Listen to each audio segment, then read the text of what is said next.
Hello, everybody. We're so glad to have you here. We're just going to get set up.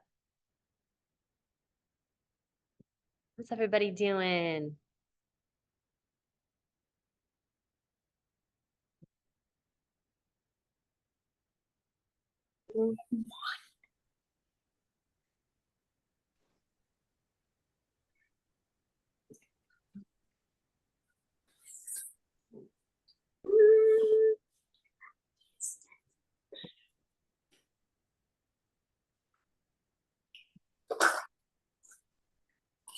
They usually press on mute. And mine usually starts off on mute.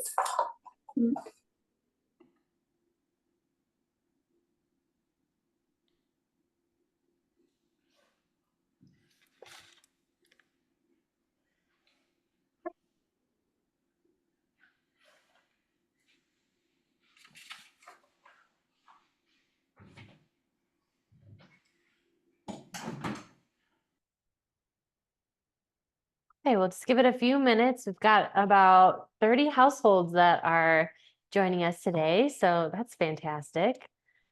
And I see a lot of folks that have volunteered at Jubilee Cafe, so we'll make sure to give you guys a shout out in just a little bit.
Okay, everybody, welcome. We're so glad to have you all here. I wanted to introduce myself. My name is Sarah Buckman. I work here at Common Ground as the marketing manager, but I also help put on our education programming. And it's always such a pleasure and honor to have Anna Barnes back to the kitchen. So we're going to be cooking up some really delicious food. And first, I want to open it up to Anna to just kind of share a little bit about herself and Jubilee Cafe. We're so excited to do this this cooking class every year with Anna. I think has it been like 4 years at least that we've done this? At least 3 or 4. To benefit Jubilee Cafe, which is a feeding program in Champaign, and they and Anna do so much work every week to feed our community, and we're so excited to have all the proceeds today go to Jubilee Cafe. But I want to first welcome you all. Is anybody taking a class with us for the first time? If so, please feel free to put it in the chat. I'll be making sure that I read all of the insights. We want to make this as interactive as possible, and we love to have any comments or additions to the class as we go. First time, Tom Ward. You okay? Yeah. Very choked up. Tom Ward is in the house. First time people. Okay, several people first Yay. time. Awesome. Well, to give you a little more background, we do cooking classes. We've done cooking classes here in this space in the classroom for since 2012, but even before that, Anna Barnes and other amazing owners were doing classes before we had this space. And so we've been doing virtual classes ever since COVID, and they've been so popular that we want to keep the virtual format with meal kits, but we'll also be scheduling a lot more in-person classes in the new year. So we love focusing on cultural cuisines and utilizing local food and working with amazing community instructors. And awesome. First followers. That's great. We love you guys too.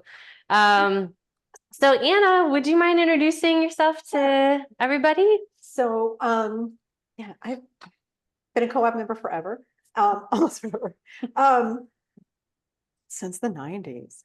And I was the education coordinator, and Sarah Buckman was still like the best coworker ever. And so, We go way back. yeah. And so one of the things I loved doing was just going back to basics. Super expensive, but just, it's a little, it's about technique. And, if you have them, if you have fresh pasta that you've made yourself, it's good. And it's such a difference. A lot of people think that they need really expensive gear. And a friend of mine gave me this very nice, very heavy State of the art. press, from Italy, ravioli maker, and I've never used it. But it's here not beautiful. it's here as the perfect example of all the different pasta making equipment that you can make and use. But we'll be I do use this occasionally, but so to roll things out, it just makes it faster. But for years I just use this rolling pin, and that's all you need. Yeah. So, and Anna has been one of our longest standing co-op instructors, and we're just, always so glad to kind of learn these amazing recipes. And so we're really excited for you guys to try try your hand at ravioli making. We have the recipes here for you.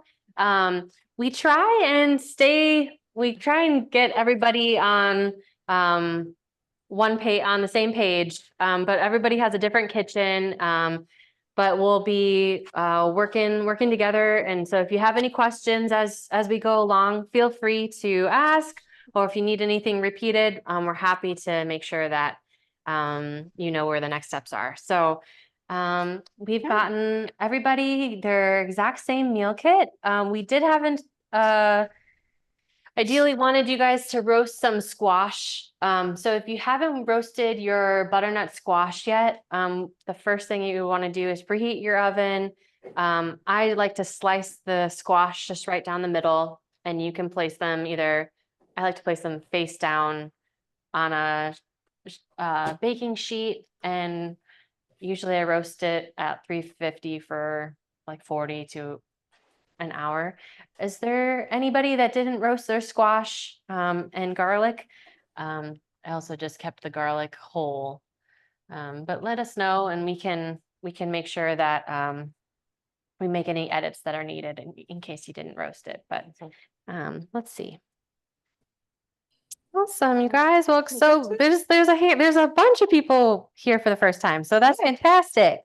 Well, great. Well, and the other thing that I love so much is that with our cooking classes, we really want to make sure that you have a lot of hands-on opportunity, and these virtual classes allow you to do the whole meal and then eat it all at the end. So here's to spending some time together this Saturday. Thanks for taking time to be here. So we'll go into what we're making today. Yeah. So we're going to be making a 3-egg pasta dough. This is a basic dough. Also in your handout, there is a another pasta recipe, which is Thomas Keller's from the French Laundry, which is very lovely, but I would not do it as a first-time pasta person. It has, if you flip through, you can see that it has, let's see, where we at here? It has some other ingredients in it, namely milk and a little olive oil. And that makes the dough very nice and silky, but it also makes it a little softer to work with. And so that gets to be harder. But this is the starter dough. Definitely this. Gosh. I got this recipe out of 17 magazine when I was a kid. I mean, this is like ancient, and and it's not like any kind of secret recipe. Everybody and their brother has the same recipe. So the first thing is you're going to measure out like 2 cups of flour and just dump it right on your clean counter. So, and we'll need the rest of the flour later on, but for now, just 2 cups is fine. Okay, 2 cups of flour on a countertop. Yeah, or your table, whatever you want to work on. Okay. Ideally something that's not going to totally kill your back when you roll out something. So Is anyone making pasta for the first time with us? The last time that Anna and I made raviolis together, we had gotten some nettles and made a whole delicious like nettle greens ravioli. So excited for this. Okay. So yeah, and then this is worth the price of admission right here. You can, more eggs, which are amazing. If you don't buy these regularly, these are fantastic eggs. Yeah, more family farm, super local. So there's that. You can, I mean, when you watch people, when you see these beautiful photos of people making pasta in Italy, they always have all the eggs in here. And you can do that, but if one of these sides gives way, you're going to have little egg yolks just traveling across your countertop, and that's going to be less than ideal. And I'm going to get some close up on this for you guys. So I like to just go ahead and mix them up here. You're going to be needing this. You want 1 teaspoon of salt in here. Don't put, that should be plenty. So 1 teaspoon of salt is going to go in with the eggs. Yeah. You can also stir it into the flour. I mean, there's not really a lot of wrong things you can do for this dough. And this is, going to be dependent on weather. It's going to depend on the flour. So the moisture content of the flour, whether that flour spent a lot of time in storage, maybe it was grown in a drought. It's just going to vary if there's a lot of humidity. So we have all of this little nice area here. And so you're just going to be raking in, and we're already there. So we made we used, I'll just repeat it really quick, is 2 cups of flour onto a countertop, and then in a bowl, you're going to crack your 3 eggs, whisk them together. And we added like a teaspoon of the salt that we gave you into the eggs. And then you just poured it into the well, and you're using a fork to kind of just whisk it together, slowly adding it in. Okay. And so, it'll thicken up here, and I'm going to be able to go back and get that other stuff in here too. Okay. So, there's no like crisis that this can't be fixed. As long as you have more brain surgery, it's okay. This is something people did every day at the crack of dawn. So one thing that I also want to mention is we gave you 2.5 cups of flour. So you're only going to want to use 2 cups. So if you can portion out your 2 cups from your container, the extra flour we'll use as we're rolling things out. And so, hey, Talia, did you have a question? Yeah, we missed the very beginning. So we mixed the salt and the eggs, and what else are we supposed to be doing? Yeah, no problem. So what you're going to want to do is you're going to portion 2 cups of your flour on and just measure 2 cups and put it onto your countertop. And then you're going to make a little bit of a hole or a well in the flour. And then we're whisking our eggs and salt, the 1 teaspoon of salt and the 3 eggs in a little bowl. And once it's whisked, we're pouring all of that mixture into the center of the flour. And eventually it's going to get to the point where Okay. it's harder to get that fork. And once you reach that point, you can abandon the fork. You don't have Yeah. to, that's going to be kind of a lot. Does that make You said sense? 2 cups of flour, right? 2 cups? 2 cups, yes. 2 cups. Yeah, we gave you guys 1 and a 2.5. 2.5 cups. So you're gonna leave a half a cup still in the container, and only take 2 cups out. So, and this is going to look ragged to start and it's going to feel sticky, and that's okay. Okay. Is everybody else doing okay? So, and you're just going to force that flour into that dough. So you basically whisk in the flour, trying to whisk in all of the flour into the egg. And then when you get to a point where you can't whisk anymore, you're going to just get your hands in the mix. Yeah. And so And the nice thing is that as the dough gets worked, it's going to clean up the counter. It's going to clean up your hands. So that's how you know it's ready to go. and it goes through stages, doesn't it? Like where it's Yes. like claggy. Yeah. And right And- now it's going to be stiff, but you see that it just tore like right off my hand like that. It's not totally coating my hand.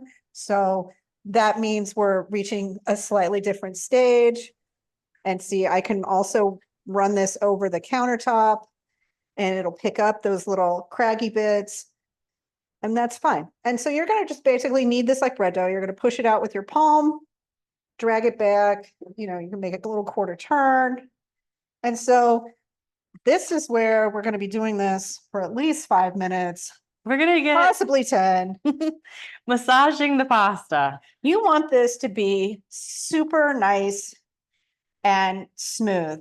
And, you know, it's not pie crust. You can't overwork it.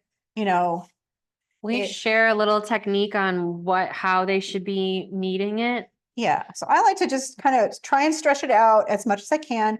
Right now, the gluten is really strong and it's not relaxed. That's why it's tearing. And so that's going to change as we continue to work it. So just trust the process. It's going to be fine. And just you're using like the The palm of my hand, palm of your hand to kind of stretch it forward. occasionally my fingernails to throw it around. But, yeah, And you don't need any flour right now. no, Like on the don't add counter. any more flour. Don't add any more liquid. This is a good ratio. Yeah. Um, I'll turn this- you know, and since we all have the same flour and the same eggs, I so appreciate you making these kits because that makes everybody's experience as Close. similar as possible. Yeah. And shout out to Liz, who you met yesterday. She's so amazing to work with. And I call her Logistics Liz because she gets everything, all of our meal kits prepped and Anna, just had to change out flour because I can't eat yours, so I may have a slightly different experience. that's okay. Potentially, What kind of flour are you gonna work with today? I use an organic heritage flour because Great. it may be a little stiffer. I can't eat anything that's been sprayed with glyphosate. Yeah, I think ours is organic, the field day organic, but we also love the I don't know if yours is Janie's Mill. That's another great one. And we have made pasta. A couple years ago, we had someone from Janie's Mill teach on how to use their flour for pasta, and it came out great. But will have just a slightly different texture, but I think yours Yeah. will be great. It's going to be probably closer Um, to semolina. But that sounds great. And for those of you that are curious about heritage grain, flowers, we've got like a whole aisle of it. Jenny's Janie's Mill, Mill is fantastic. We brought them Jenny's Mill in. pizza crust is the Yeah. best. Uh-huh. They've got artisan flour that's fantastic, and they work with all these different local farmers to kind of transition them into organic. We brought them in 2020 when there was flour shortages everywhere, and they were working like 24/7 milling. Even BBC covered them because they were shipping to Europe, and Yeah. so all about the heritage grains. And our flour today is from Field Day, our kind of store brand, but it is organic. So Yeah. And so we have, you saw me just clean my hands, and that's what we can do at this point. And you see too that I'm able to push this further without it breaking. So that's how you see this process is progressing. it's also getting darker. Like I noticed that the Right. flour gets kind of, or the dough gets kind of darker and smoother. Mhm. Ben and Yeah. Molly said, "Wow, you did that so fast." Look at that face. Oh. You'll get there. You'll get there. Just keep working it. You do this for you do this for Thanksgiving dinner a few times and you'll be right there. Anna's very talented. She Oh. can make anything that she's made is always delicious. And Although this is bugging me, so I am gonna actually, because it is sticky. And I want to have a little bit cleaner surface to keep stretching on. So I'm just gonna Okay. go ahead. so you're just using the knife to scrape kind Yeah, or of bench scraper, whatever the you have. residual dough. Ben and Molly said, "We're so not where you are." That's okay. That's Keep okay. keep stretching. Everybody's gonna get across the finish line together today. That's okay. Yeah, and we've got plenty of time. You know, especially if this is your first time needing it, or, if any of you have mobility issues, take your time. Don't, get cramps in your hands, or, don't push any harder than you have to. And if you've got somebody else in your kitchen, it's time to delegate. Yeah. You So- need for a while. Yeah. This is the wrist stretching for the week. Alia said, "Did you say you got this out of 17?" Yes, yes, it came out of 17 magazine, probably sometime in the 80s. Heck yeah. Hilarious. 17 was doing the right thing. I know. That's great. They used to have all They these should have some recipes. more. It was like all these things. I mean, yeah, they've been like really amazing editorially here the last few years, but I was like, look at that. Yeah.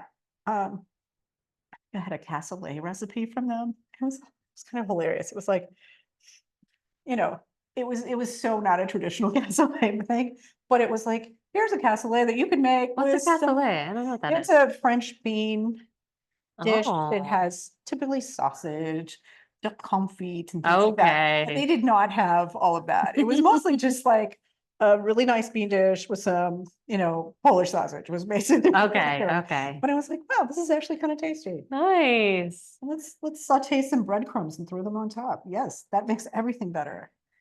So So I want to give a quick shout out. I want to talk a little bit more about Jubilee Cafe.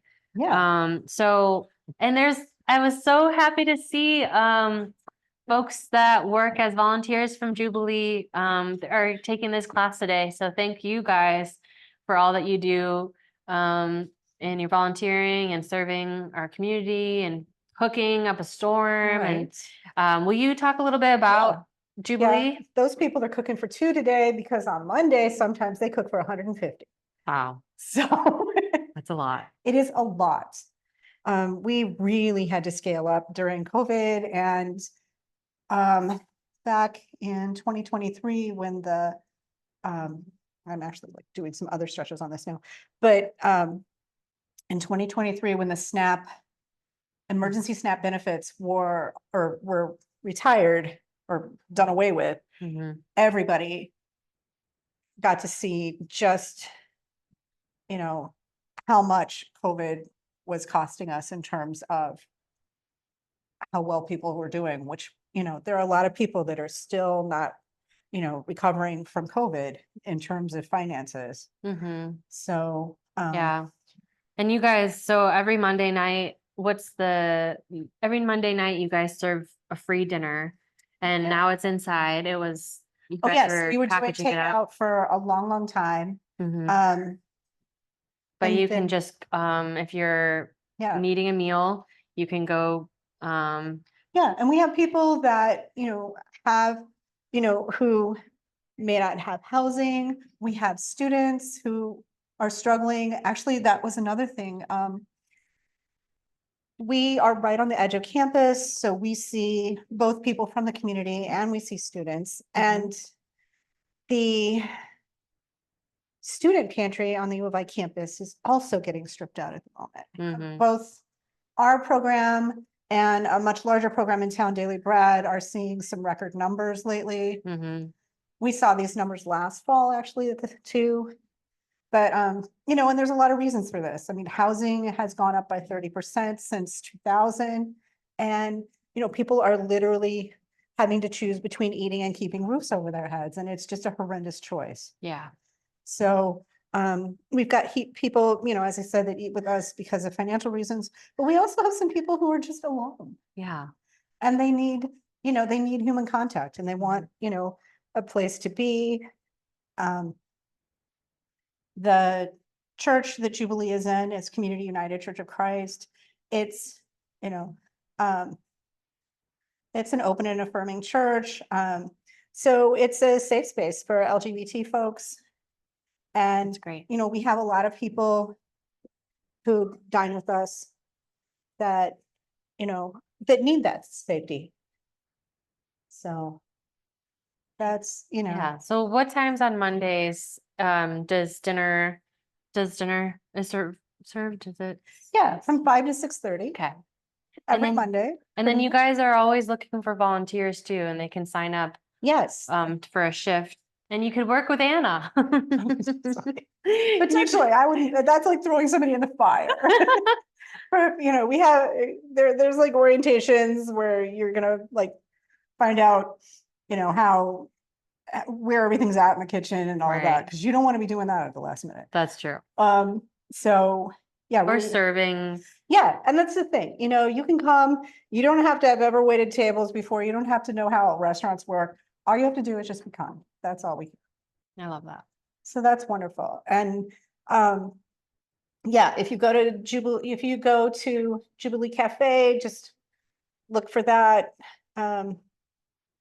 Let's see, I'm trying to remember. I should know this. The Facebook, it's on Facebook and the Sign Up Genius is actually pinned at the top of the Facebook Mhm. page. Okay, So there are volunteer slots there. We especially need volunteers when school is not in session because a lot of our help comes from students. and I'll make sure at the end of the evening, when I send out the recording to you guys, I'll put in the volunteer spot. So if you have anybody or if you're interested in volunteering, Yeah. that would be lovely. So you can see now, I mean, you can see the gluten actually. You can see Mhm. where it's stretched. You can see that it's starting to relax. So Yeah, and it keeps It's getting that more yellow color. and it's not tearing as much. Mm-hmm. So that's where we want to be. The other thing is, we're building all this gluten up, but in order to actually make ravioli or noodles or anything out of this, it's got to relax. So once we get this where we want it, and I'm just kneading mine now to kill time. Because we could actually just be fine with this, Okay, because a lot of places will say, oh, just until smooth. And so we're pretty much there. okay. So, And look at our surface, overall, like it started kind of, yeah, like if you can hold it up in the crumbly. ball and it's like, you see that it's nice and and it looks smooth even as you're kind of like Yeah, you working can it see into a that. ball. and that's a big chunk of it right there. Mm-hmm. Um, And it still like, breaks apart little bit. a little bit, but But that's gonna, at this point too, the flour has to hydrate. uh-huh. So not only is that gluten going to relax, but that flour is going to fully hydrate with the liquid that's in there. So that's what we want too. Mm-hmm. that's something that if you do use like whole grain flours and things, that's something you have to kind of budget time in for. If you are going to use some coarser cornmeal or something to make like cornbread with or something, you want to make sure that before you add that baking powder, you let that cornmeal just have a little soak in, the buttermilk or whatever you're doing with it. Mhm. And it's going to be a much better product. Okay, because it's hydrating. It's hydrating. Hmm. Yeah. So So there it is. I'm sure some people are still working on their smooth dough, smoothing out their dough. So keep kneading until it starts to change color, kind of like more yellowy It's gonna color, bounce back. and just it looks so smooth. It looks beautiful. But the only way that you get that smoothness is just by keeping kneading. Yeah. Working mean- those hands. Too, I mean, you could also just throw this in a KitchenAid. If you had a KitchenAid, you could throw the dough hook on and it'd be Mhm. fine. Hmm. So they would do just a dough hook. Yeah. Yeah. And so once you get this done, if you've got plastic wrap or plastic bag, if you don't, you can just use the bag that your sage came in. We're just gonna throw it in there today. Okay. So once, oh, it's actually not even, it's not there it is. closed. It's There. just, yep. So I'm gonna sub this out. One thing I want to mention really quick is we try to use local ingredients whenever possible for so good. our for our kits. So we're using local butternut squash. We're working with this food distributor that is run by farmers in Southern Illinois, and they work with Southern Illinois and Kentucky farmers, and we're their biggest customer, and we just started working with them this past year, and we get so many amazing things from them. We also so I don't know if anybody noticed when they roasted their butternut squash, just like that beautiful syrup that came out when you were roasting it. That's just a great sign. It was like kind of a clear, kind of a caramel, almost a watery caramel color. And that's just a sign of how fresh these butternut Yeah, squash if you are. sit around in a warehouse for weeks and weeks. Yeah, They and will dehydrate. pure. So one of the things that I also do is I don't even scoop out my seeds when I roast the squash. I find that it's actually easier to just scoop them out after it's been roasted. So that's one trick if you ever Yeah. It's a lazy but helpful trick. You know what, just touch it once. I mean, yeah. there's no reason to do, Right. like, you're gonna end up cleaning it anyway. Yeah. so. And my family was big on Halloween, and so I'm scarred from having to scoop seeds out of pumpkins year after year. Their So dad is the king of Halloween. he is the king of Halloween, my dad. But so that's one of the tricks I definitely recommend. So that goes for any other squash that you're wanting to roast. We've got so many unique like heirloom varieties of squash right now.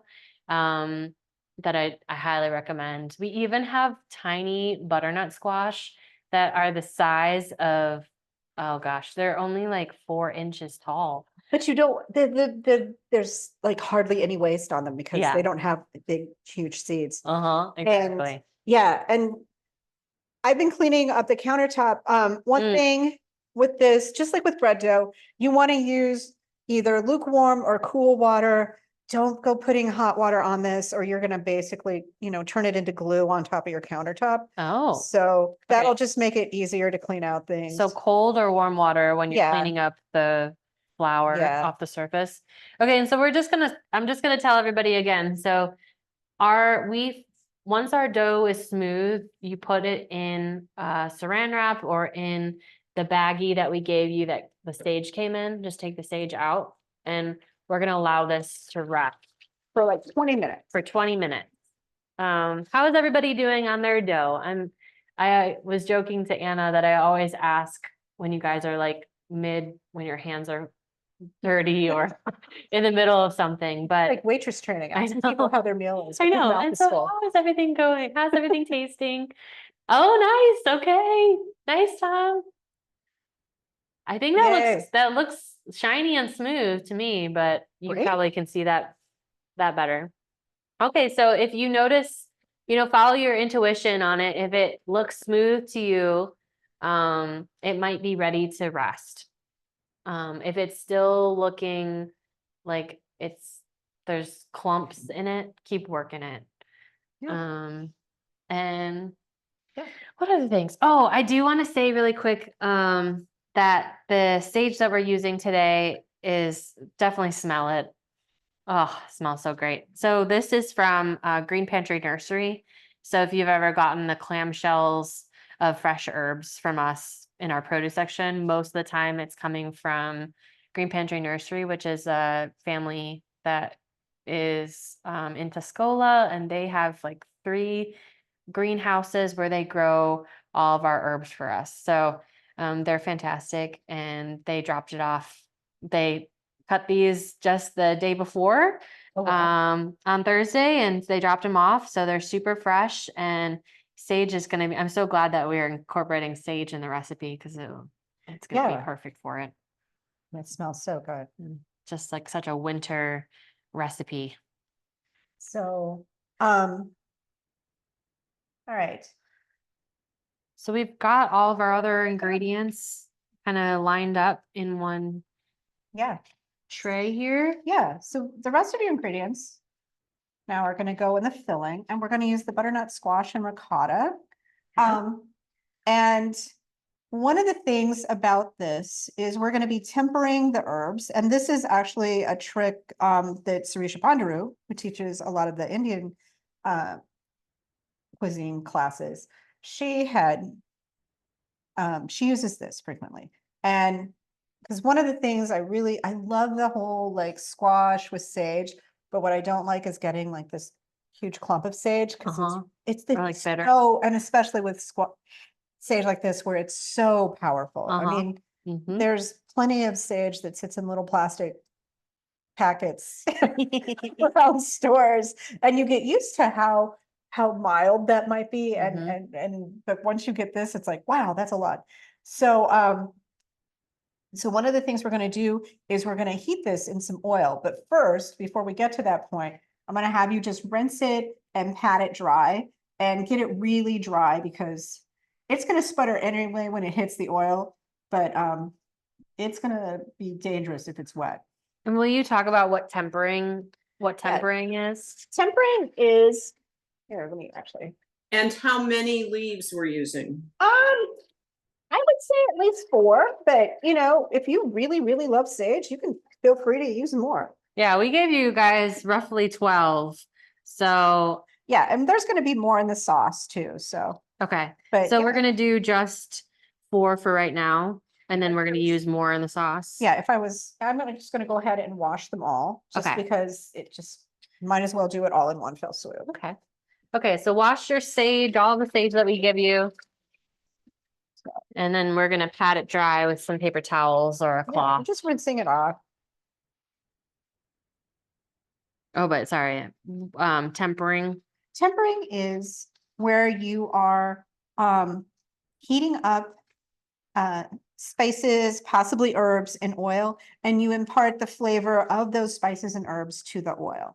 So it's a, in Indian cuisine, it ends up being kind of a finishing step. So you make a beautiful dal, and then you heat up some oil with some cumin seeds, maybe a little mustard seeds, maybe a couple pieces of chili, and then you just pour that right on top of the dal.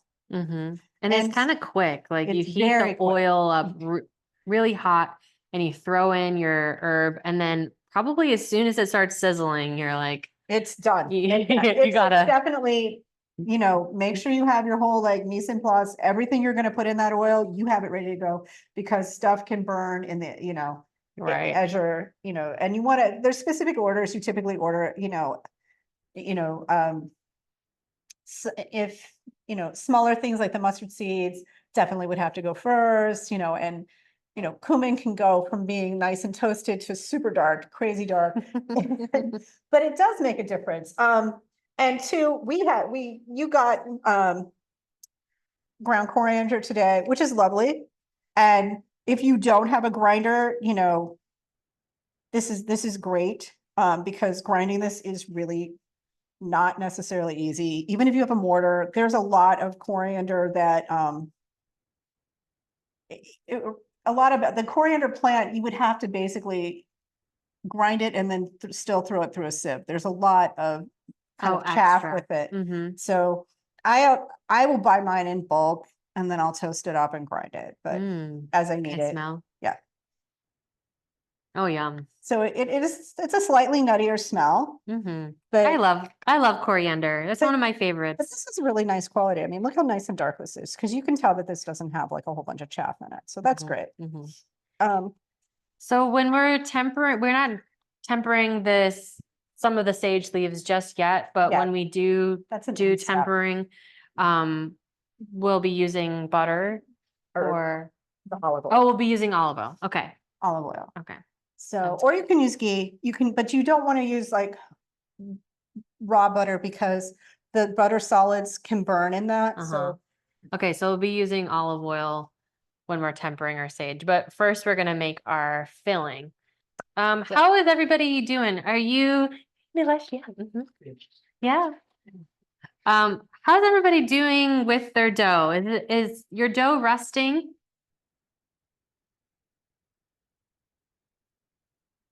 Feel free to put it in the comments. We're gonna be putting together a bowl. Okay, great.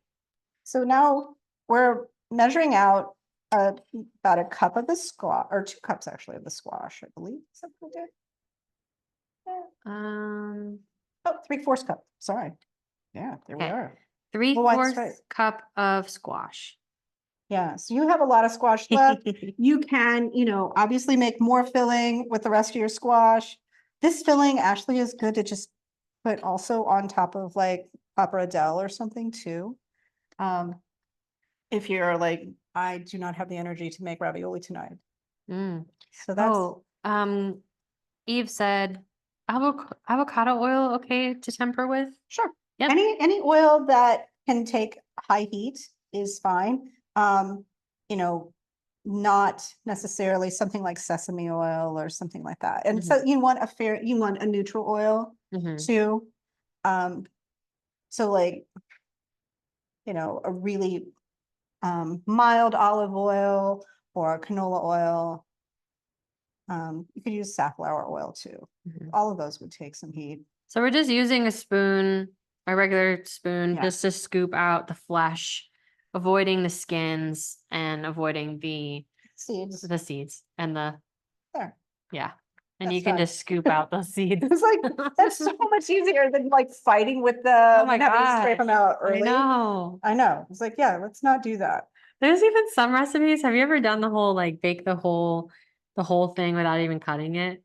I've never done that. I'd be afraid it'd blow up in my oven, but Yeah, that's just me. yeah. Oh gosh, yeah. 'Cause I've blown up chestnuts in my oven before. Oh, Like, oops. my boyfriend just made a bunch of chestnuts this past week. We have a lot of chestnuts. Has anybody not tried chestnuts? It's such a good one. He like slits them with a little that's the- paring that's knife. the key point. You have to be able to have the steam escape. Otherwise, you've created small bombs in your Mhm. little oven there. So yeah, skin in there. It's gonna be fine. So we did 3 cups of 3/4 cup. we did 3/4 cup of our roasted butternut squash. So, yeah, and it's perfect. You can just mash it. And you'll notice that this is not the same as canned pumpkin. And that's because, It's fresh. well, when they grind, there's a special pumpkin that they use for that. Right, to grind And the they grind the seeds whole and everything. thing, skin and all. They run it through, a Wow. cleaning operation. Yeah, seeds, everything. Skin. Seeds, skin and all. Yeah, we're almost there with seeds. I don't think anybody would like that, but so there's that. We have a clove of garlic that got roasted as well. And, depending on how fresh the garlic is, sometimes it'll get soft, sometimes it doesn't get as soft. And that's okay. Because you can just, mostly you're just looking for the flavor. So Oh, we're just There we go. smashing it. Just make it, you can smash it into mush, so it's Oh, gonna it be smells fine, so good. right?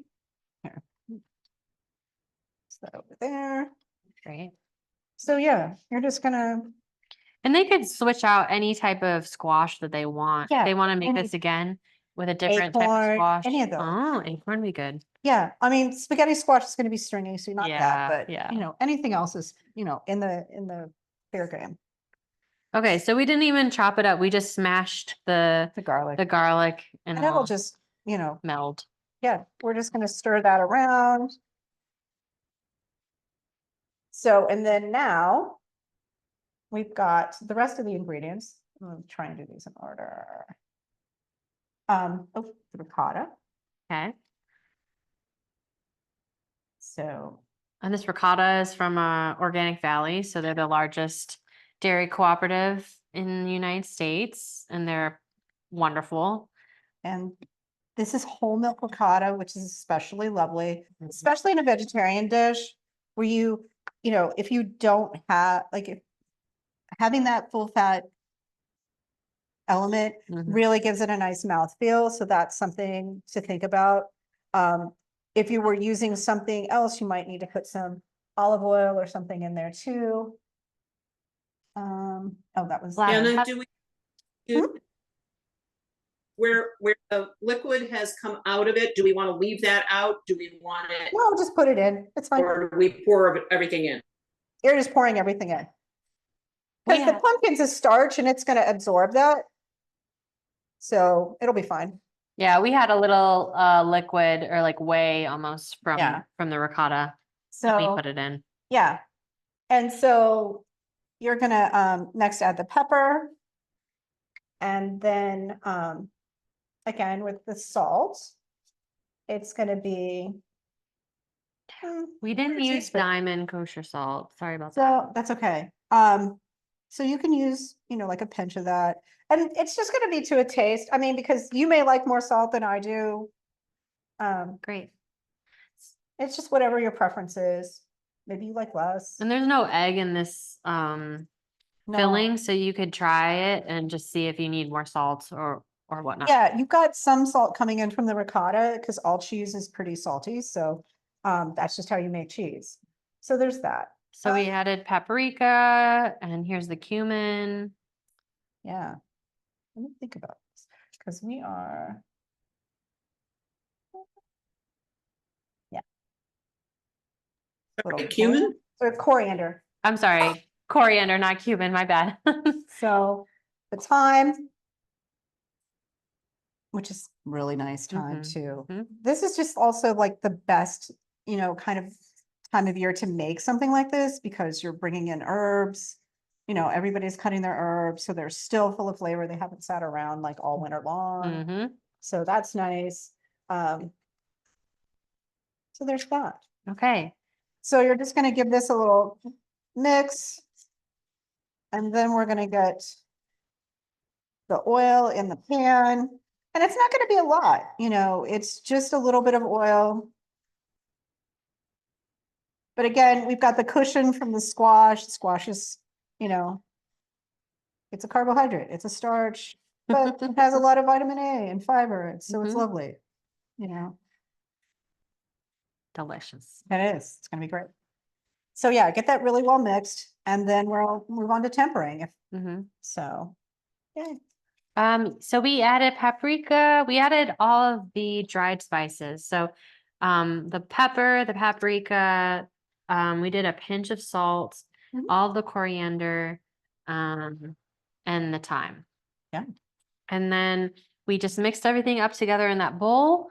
And then we have a little skillet that we're going to temper our spices. So we washed all of our sage. Will you be taking the stems off of them? No, because what we're gonna do is you're gonna fish them out and crumble them, which I need to Okay. get that. Cool. Not send my cutting board away just yet. Okay. So that'll be the safest way to get those back out. Okay. Yeah, actually, the safest way is gonna be some tongs. If you don't have as, I know Tom Ward will, tease me about this, although Tom Ward also has asbestos fingers at this point from handling hot dishes. So, as does David Wilcox. It's like, So Like, will here. you talk out the process a little bit? So Here. with tempering, so what we're gonna do is we're gonna get the pan hot. And we're gonna be way ahead on this, so I'm gonna warn you now.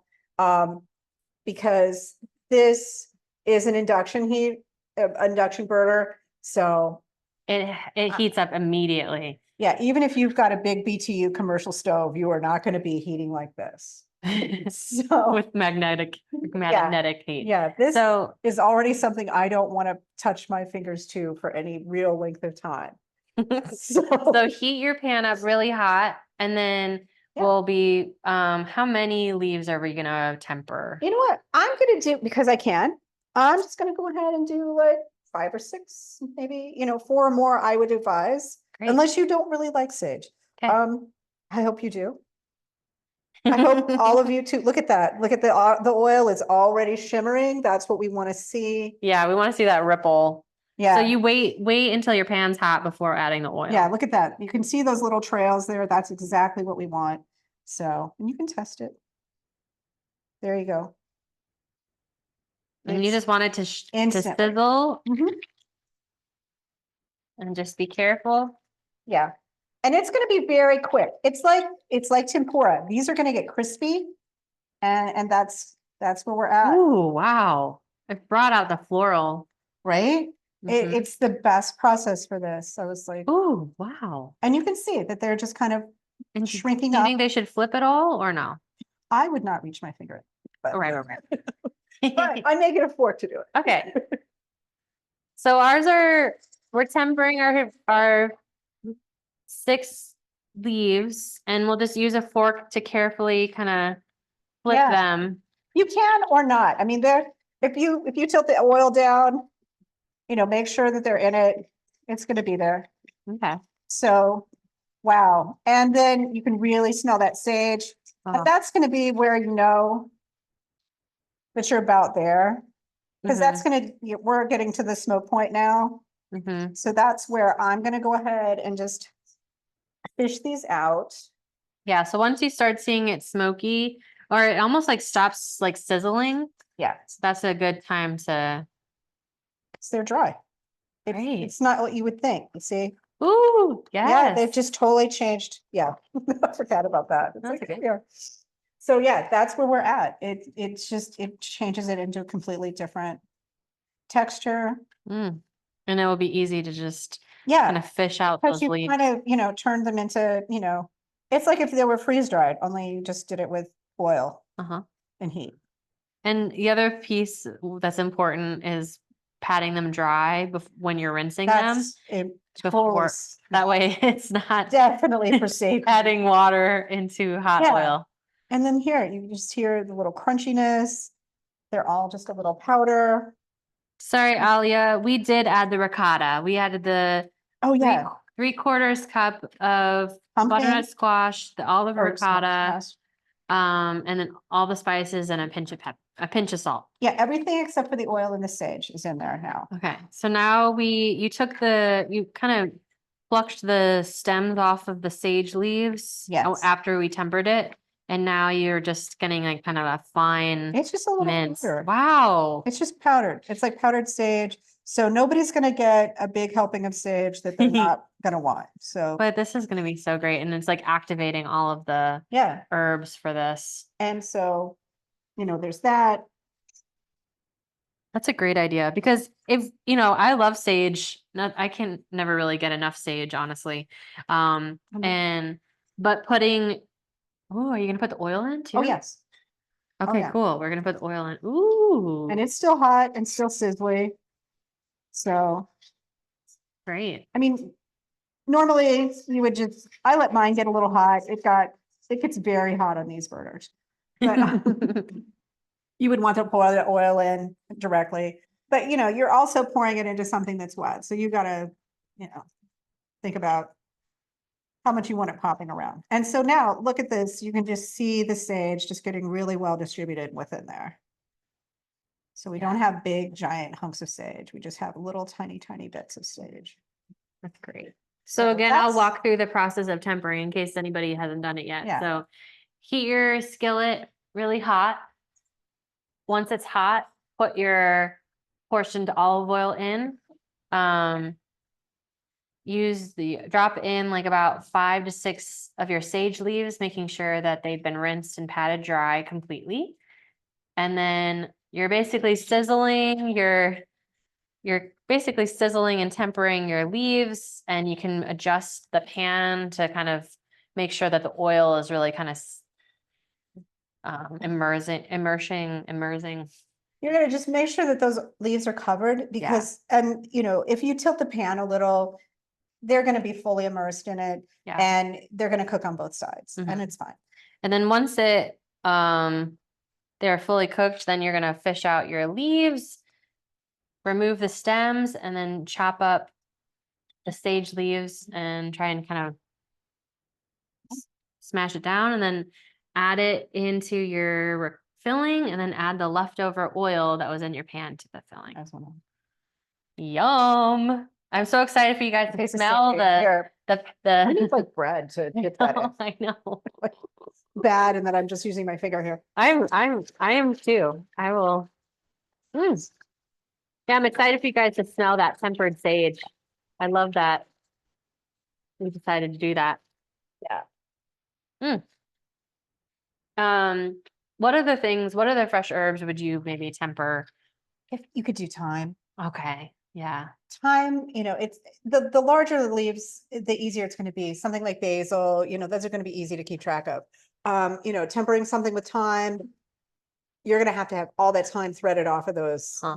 stems and be really quick about it because the Yeah. leaves are so tiny. Yeah, they are. So yeah, part of the reason we've got cushion on this is because the sage leaves are so big and the fact that they're so fresh. If Mhm. you had just gotten those out of like a grocery, like, Yeah, I mean, and everybody has these, you know, if you just got it out of one of these packs, these have been sitting around a while. No matter, you know, they just have, that's how they go through a distribution Mhm, process mhm, within the grocery industry. mhm. So it would have probably taken about half the time for these leaves as it Yeah. does for these. Uh-huh. But Right. there's just so much more moisture in them. Yeah. Okay, how's everybody doing? I will do a little check-in. Your dough is resting. And we're almost ready to go. And 'cause we're it's been almost 20 ready minutes. to, yeah, it's been about 20 minutes that we've had ours resting. Our filling is ready. Is there anybody that's still working on tempering their sage or adding in their sage to their filling? Let us know. We're kind of gonna start getting ready, our counter ready for rolling out pasta. Okay, great, David said just took it off. Nice. All right, so yeah, feel free to chop that up, chop the sage up, remove the stems. Don't forget to add that oil because you've just added all That's what that the flavor lovely. is. You've just infused it. You Yeah. Don't throw that oil out. You Mhm, want to use we it. want that. So, and then we're getting ready to do rolling out. So again, you made an awesome comment of kind of preparing your workspace by getting rid of any make sure that your counter is clean so that when you don't have any clumps. Oh, look at how beautiful that looks, It's, Anna. yeah, look at how much softer it is. Uh-huh. You know, now when you stick your finger in, it doesn't bounce back. That's Oh. exactly where we want it to be. It's like Play-Doh. It This is. like That's what it should feel like. This is actually like fresh Play-Doh, like brand Mm. new, open the can, but without the bad smell. Yes, yes, and the salt. Oh gosh, yes. I was one of those kids that did try to eat it We're- once, and I was like, We're never tolerant again. and all the salt. Never again. Oh gosh. So, Okay, so you just tore off like a third of it. I tore out a third of it. I'm gonna play around because I mean, you don't have to roll. The thing is, you don't want the straw drying out while you're working it. Okay. So especially early on, you want to be, you want to be able to control like how dry it is and things like that. So Okay. here, I'm gonna Yeah. this we can over just here for a second. Yeah. We'll have a Okay. clean shot at this. So ideally, you're gonna sprinkle this with some flour. Little That'll make- dusting. It'll make it easier to do.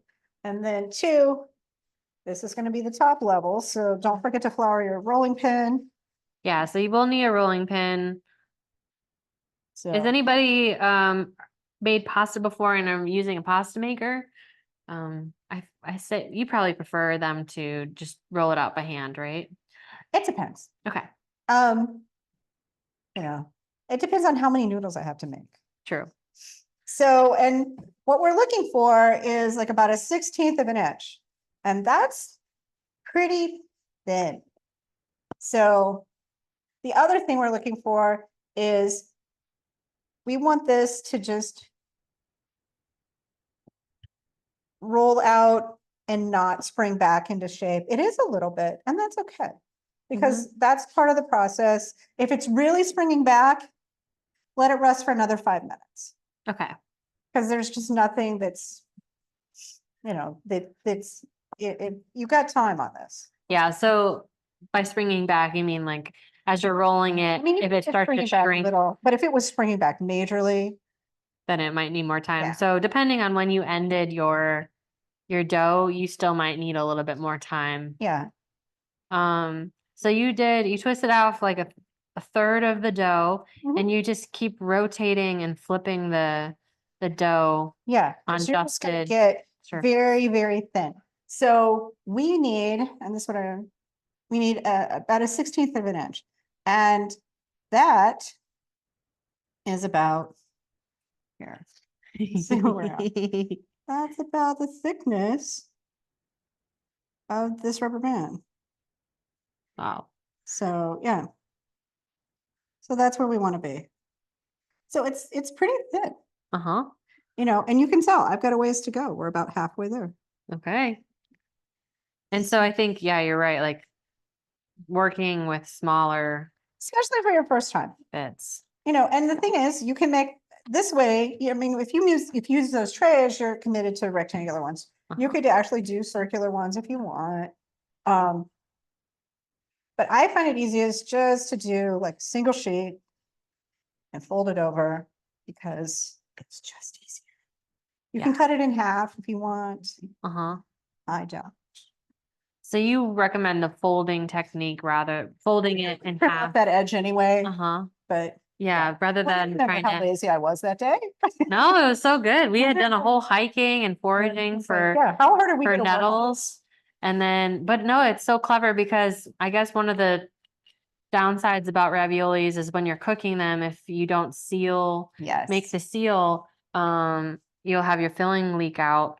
And by folding it, you're automatically reducing your folds Yeah. or your increasing filling. my odds that I'm gonna get a good seal on it. Right. So one other thing we need to do is we're going to be placing little dollops of filling on here, but we're also going to be taking some water and reactivating, the dough there. So it's sticky again. Mm-hmm. So it will hold that shape. That's And- right. I forgot about that. Yeah, I mean, you can just square this all off and take the strips, and that's fine. And we may do that still. We may try and make it a nice pretty rectangle to fold it. So just So- Yeah, keep rolling. and so we're getting this, to this translucent spot, and so there. Some of these edges may even be a little too thin, but actually they're fine. So, yeah, That's great. so. So keep rolling. Once you dusted the Mhm. Countertop and dusted your rolling pin, you really don't need to keep adding flour because you don't want Oh, to add no. too much flour. No, and you're gonna wanna dust some of that back off. Okay. So.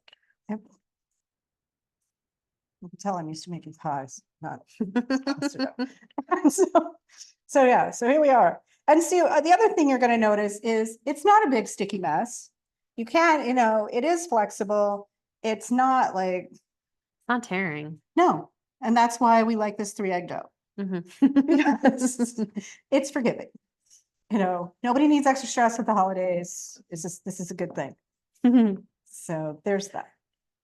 So So do you suggest everybody try the folding technique with us, and then Yeah, we we're could maybe just gonna- show them how to, we're just gonna, and we can set these aside and we can re-roll that and do Okay. whatever. so But we're gonna we, square this off. so we literally just folded our rounded circle in half lengthwise and then cut it into a square. Mhm. And then we have our leftover pieces here.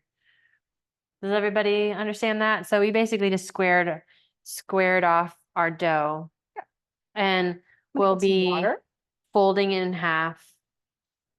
And you want to use cool Eventually. water. Don't want to heat it up. So how much water? Just Oh, enough it's to just like like dip yeah. your fingers in? Yeah, and just have that as setting aside. Okay. And then we're just gonna put dollops of the filling. on. Filling? Okay. Yeah. And then how much filling do you recommend? Everybody always wants to overfill things. That's the other reason why you have this recipe and not the Thomas Keller one.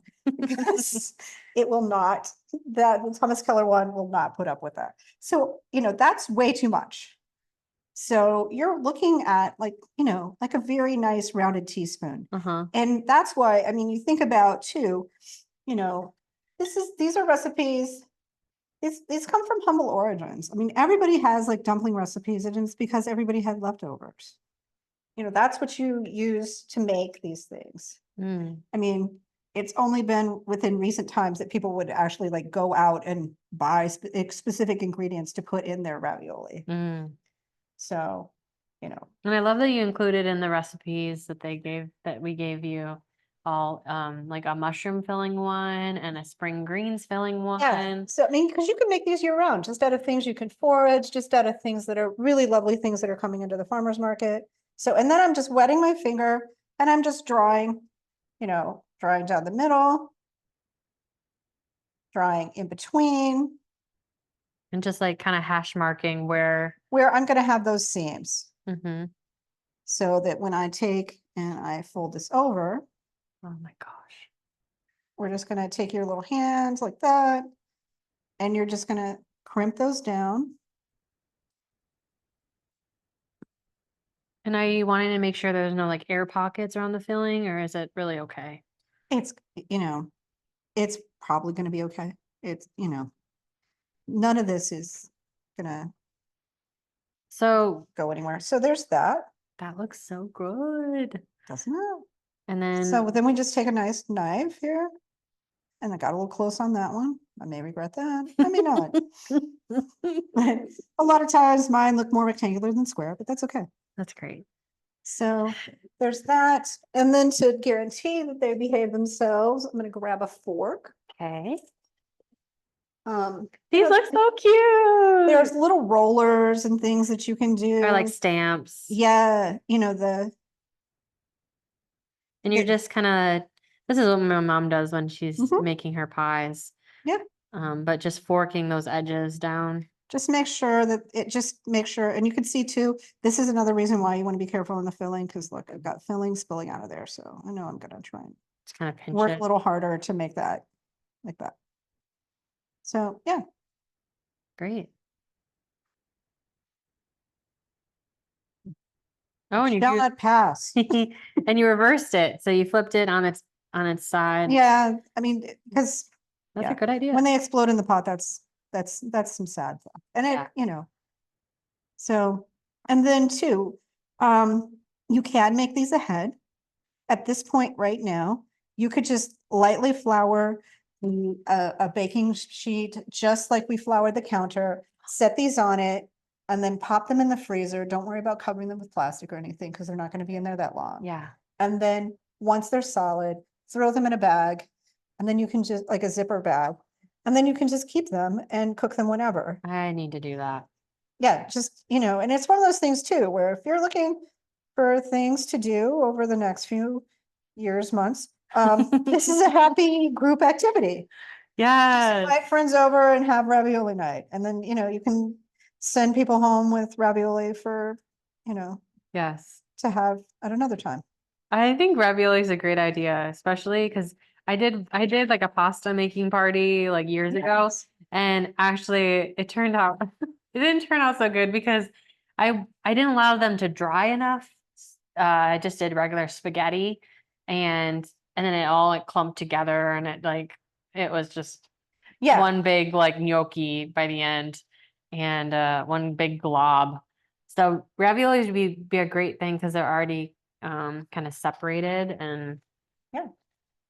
lovely. so that's that. Okay, did anybody have questions about using the water to kind of put your finger and border where you're gonna put the seal on your raviolis? We can talk that out again. So we're gonna do another round of raviolis. So let me, so yeah, again, we're looking for about a 1/16 of an inch, which is the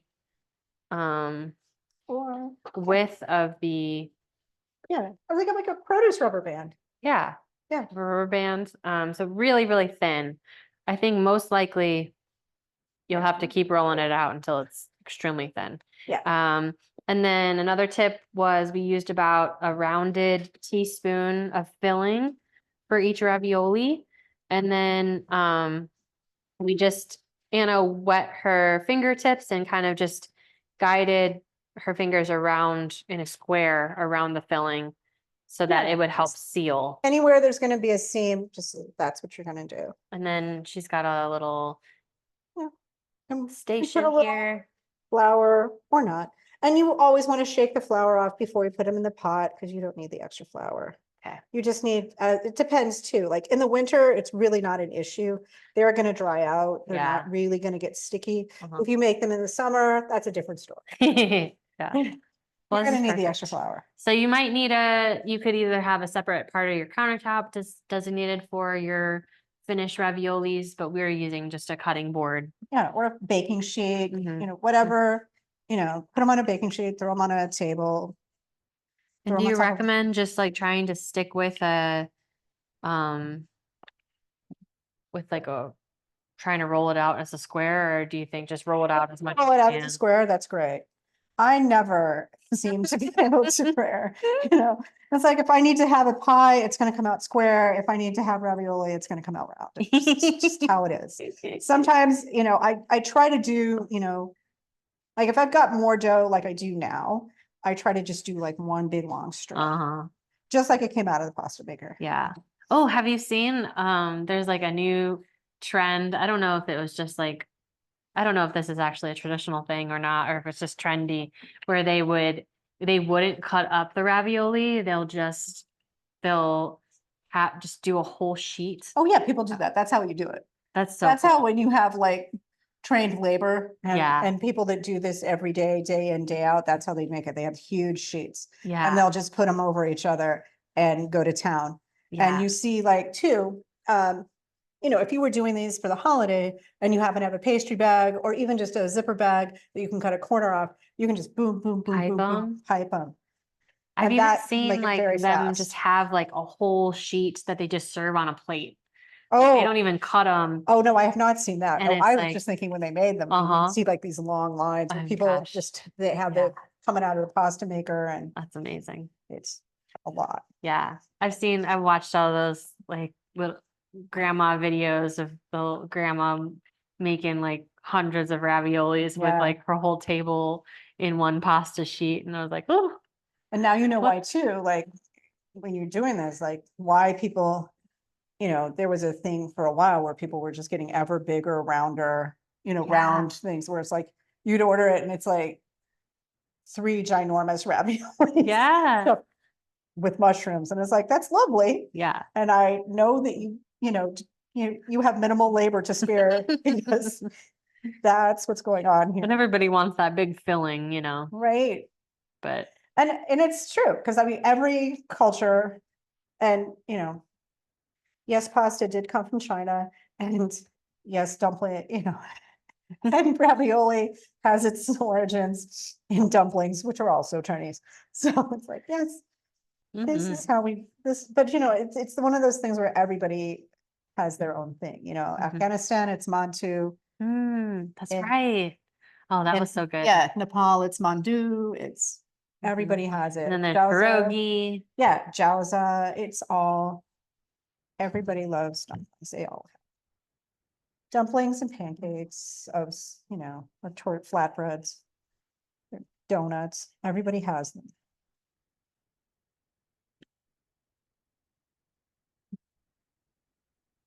So yeah, this is. And you can just see how nice and smooth, Mm-hmm. doesn't that feel, it just Oh feels my like satin. gosh, it does. It feels like satin. Part of it's this countertop. This is one of the best countertops to work stuff on. I mean, It's people hard. like to talk about marble, but marble's really porous. What is this? I can't remember what this This, countertop uh, is. This It's is not like an, quartz, but it is like an engineered quartz kind of Okay. countertop. Mhm. You know. So Okay, it's not very gonna good. stain, you're not, that's the problem with marble. Marble too, it stains. And it soaks up oil. So you want like a marble pastry board, but you don't want to Mm-hmm. have all the high maintenance of it. You can avoid it. Keep rolling everything out. How's everybody's raviolis turning out? And we're using like a chef's knife to cut through ravioli. But you're just rolling out the rest. And then if there's any leftover pieces, can they just combine them and re-roll them? Or is it gonna be a little different? Yeah, re-roll all your scraps together. Okay. You may have to add a little moisture to it once it's Uh-huh. had a bunch of flour on it, Uh-huh, right. or not. I mean, sometimes, you know, just the force of it can make it work. Ideally, you want to have, you know, just like pie crust, you don't want to be re-rolling a lot because it does affect the structure. Look at that. That's beautiful. Yeah. Good job. So, It's lovely. I know. One of my friends was like, you're probably gonna be really stressed out about this. And it's like, why? This is not hard. You don't understand. I've been doing this since I read 17 magazines. Oh, and who doesn't love ravioli? 50 When years we, ago. yeah, I'm so glad that we're doing this. Yeah, this is such a great thing Mm-hmm. because you can just use up so many little scraps of things and it's great. You know, whatever you have coming in, you know, you have really lovely basil. You could use some sun-dried tomato in there with it, candy. Mm-hmm. Um, And they can use this pasta dough recipe for like spaghetti or Yeah. any other Yeah. lasagna. Yeah. You can make any of that with this. You know, we could just cut this now. Yeah, we could just cut this into sheets, you know, have it nice, you know, and just make like lasagna with it. Actually, in Italy, lasagna is made with sheets. They don't use little noodles like we do. Yeah, that makes sense. Yeah. Because then you could just, you know, One- cover your casserole One and done. dish with that. Yeah. Yeah. Mm. So, yeah, you can cut this into tagliatelle, you could cut this into pappardelle. Mm-hmm. You Mm-hmm. could also, you know, cut it into other, you know, there's other. Have you ever worked with like, you know, coloring your dough with Yes. different ingredients? Definitely you want vegetable powders for that because when I lived in New York, I mean, I was like, I'm gonna throw a pasta party for my office mates and we're gonna make this pasta.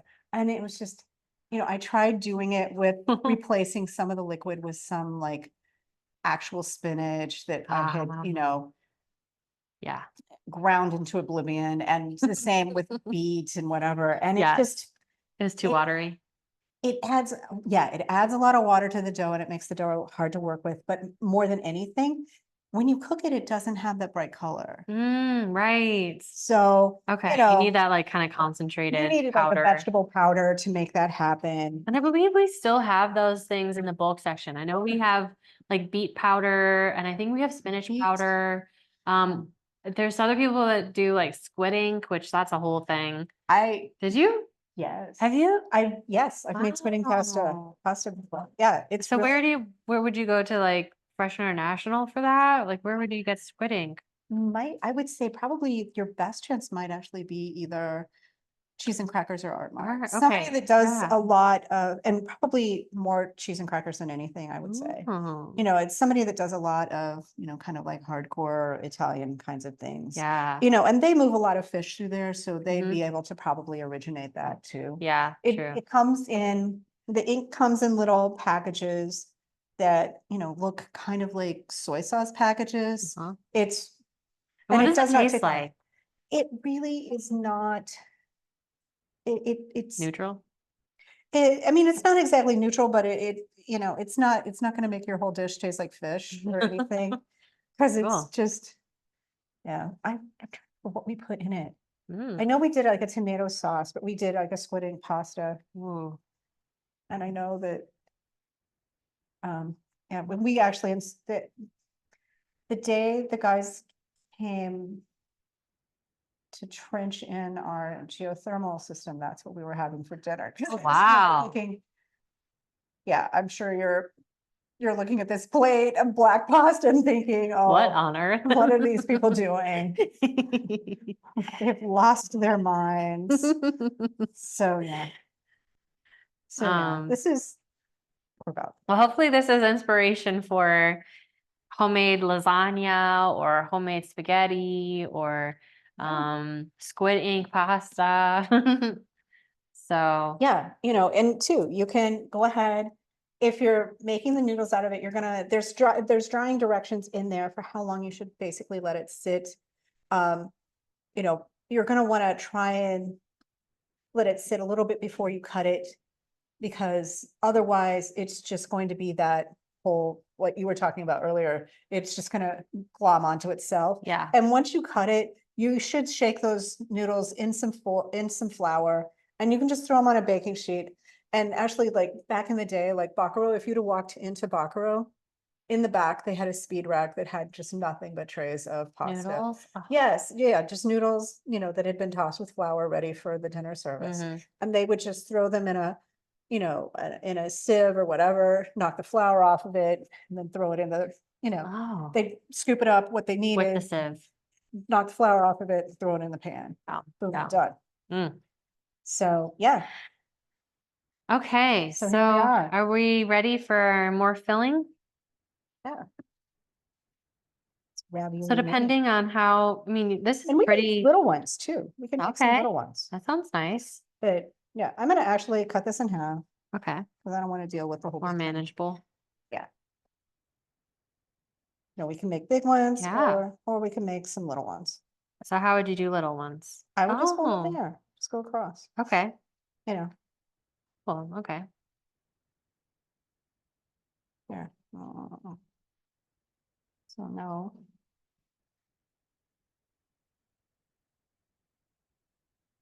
You can make some abstract raviolis with your, teach your kids about geometry. Yeah, Here, be like, here's the trapezoid ravioli. where's the right angle? Here. So, yeah, and then once again, we're just gonna, you know, put little dollops of filling. And then how much like space do you recommend between, like on the edges? You know, I would say, you know, kind of like a thumb width. Okay, I could probably scoot that over a little bit, you know, minimum like at least a quarter inch, but I Okay. mean, it, you know, part of it's gonna depend on how much filling you have in there. Everybody always seems to put more filling in towards the end, and it's like, I need to use this up, I need to, yeah. Don't And be we that, might not even use all the filling. don't be that person, yeah, and yeah, That's okay. so. And I've got. So, okay, I'm gonna maybe show some on my this. fingers. I'm gonna show this, how she's kind of marking the edges with water. I'm just gonna go there. And I'm gonna, because that top edge, you know, you can hit that or you can't, you know, leave it. And you can see this edge is drying out. That's why you need to work fast if you're gonna do big sheets. Or have a, you know, reserve plan like, oh, I'm gonna make noodles out of that anyway. So, and I know that I'm gonna have this back seam here, so I wanna try and make that happen. And you're just gonna ease it around the filling. So little, just like, you know, fine motor skill kind of activity for children. Yeah. So, Are there any kiddos with us today? I know sometimes we've got some kids cooking along. yeah.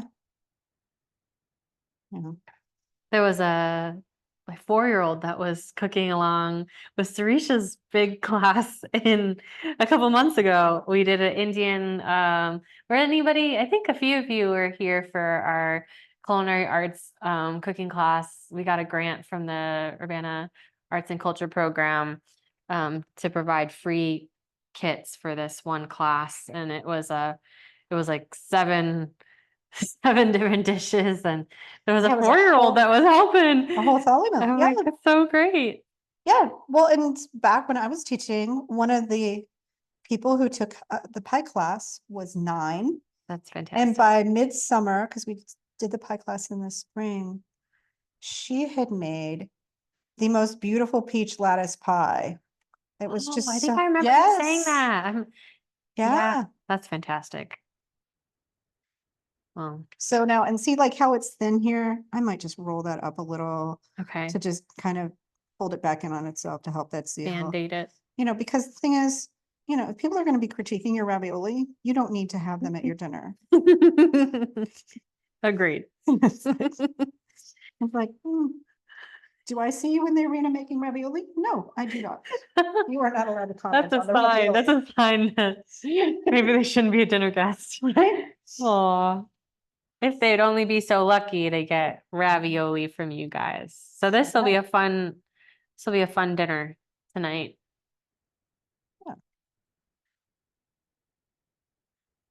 So, and really cleaning up the counter after the dough is like the hardest part of this. Uh-huh. That's like the worst of it. I like the tip though about the cold or warm water, not hot, because it won't activate the Yeah. flour. Well, we're So doing that's good, it. pretty good. We've got 40 minutes left, so I think that will be plenty for us to. Oh my gosh.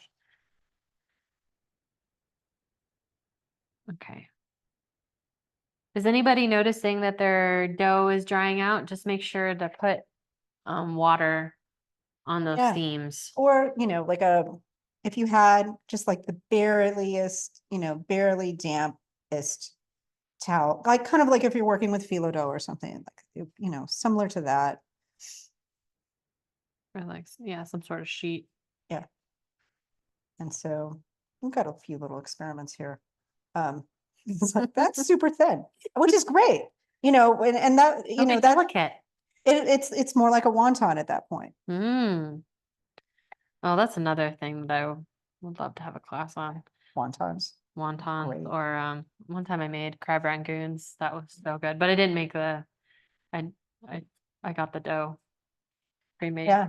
But that would be really tasty. Have you made wontons before? Yes. What's the difference you think in like the dough? It's a lot different. Not egg, no eggs. No eggs. Okay, so just flour and water and Yeah. wow. Well, with a lot of dim oil. sum, it's no eggs. I Okay. would have to go back and look because we also do like soup dumplings, and there's like some dim sum require like hot water, some do cold water. So I got really lucky. A friend of mine brought back a recipe book for me from Hong Kong, and it had all the dim sum doughs and different, like for a lot of the classic dim sum. So David says, "You're obviously getting the pasta much thinner." Keep rolling that dough. yeah, well, I have like, this is my like 1940s series. The other thing about this is you can see it's a wood dowel. And it goes all the way through. So it's not like there's metal and bearings, which I know some people like those. This, I can press down really hard with it. You know, you could do that. There's French rolling pins too, but they're, you know, they're curved. I don't like them for pasta as much, but there are some. We have one at Jubilee that's actually like just as, you know, it's about 2.5 inch diameter solid wood piece. So One other thing I'll mention is that you are forking down where we are folding Yes, Um, all the seams. all seams, even if it's one. Perceived and real. Okay, So, doing good. This one's a little drier. yeah, it's a little drier. Two, because I need it to seal. I'm gonna go ahead and leave that dry side, make that the bottom, Oh, and use this for the part I'm gonna seal with. that's a really clever idea. So the side that was stuck on the counter, we're gonna use that as the inside Yeah. of the raviolis. That's clever. Yeah, Because we need the other side to dry out a little bit anyway, right? yeah, and if, and if you're gonna be squaring it off, just go ahead and pull your little scraps to the side. You could even leave, would you recommend them like saving their scraps for just like a noodle dish? You could just roll it into like just, some fresh noodles. Mhm. You could make like one giant ravioli or whatever you want to do out of those. We'll work Yeah. with that here next Cool. and you'll see. It's a lot. It's not as easy to work with. Yeah. So. Or we'll do- you can just get rid of it if you are happy with the amount that you're making. Yeah. Like there. Get rid of my little thin end there. So instead of folding it lengthwise, you're folding it widthwise into smaller sections. Yeah. So, And just trying to keep them smaller. So you Yeah. can choose whatever size you want. yeah, I mean, and it's gonna vary. I mean, if you had other people helping you and stuff, like where you Oh, had yeah. like your whole family, you could do big, long stretches of these. But if you're having to work by yourself, you only want as much dough as you can kind of keep track of and keep moist. So there's that. And then when it comes to like cooking them,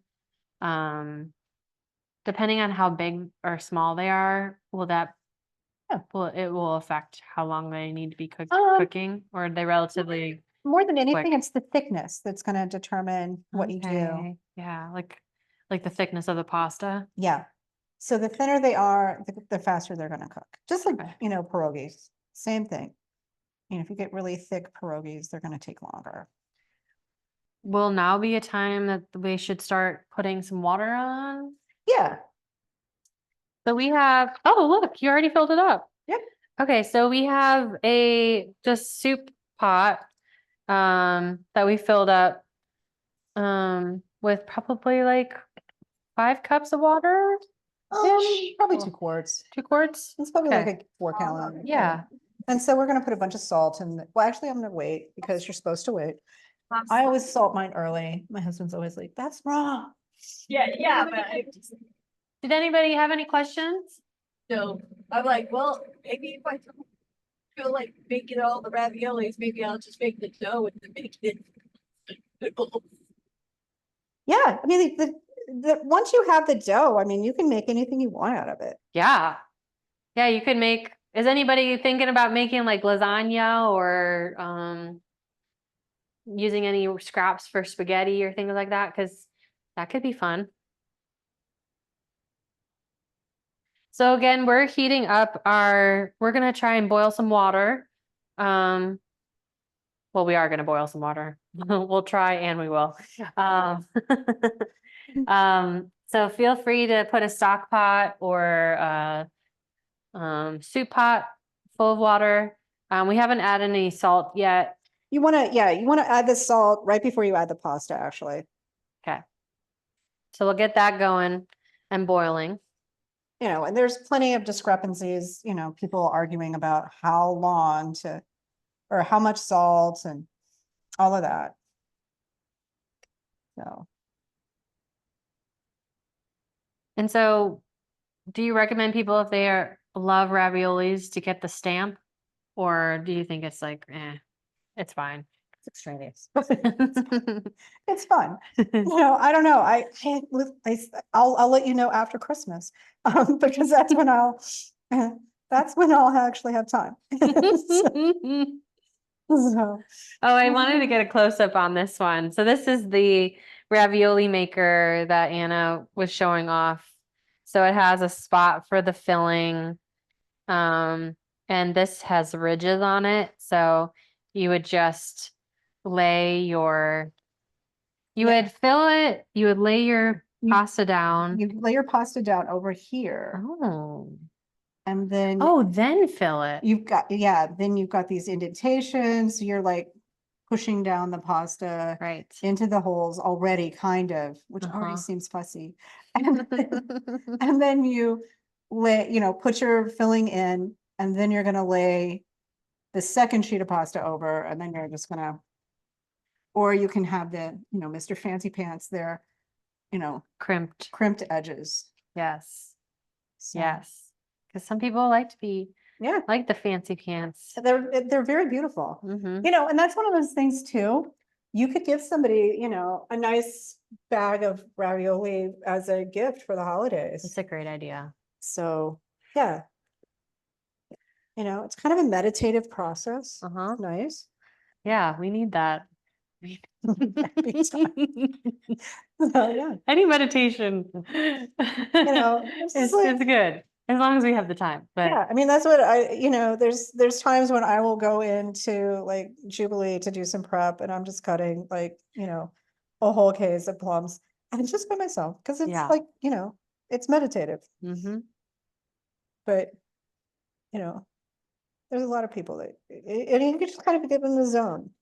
I do have to say that I think Jubilee does something really special with the fact that you guys make so much from scratch, Me too. and the amount of care in the ingredients. Yeah. I know that to feed so many people week in, week out, I think compared to like, a traditional soup pantry, Well, they're yeah. using what they have. But I think Well, you we guys do go too. above and beyond. Well, we have great partners. I mean, we partner with Eastern Illinois Food Bank. We partner with Sola Gracia. We have amazing produce, Yeah.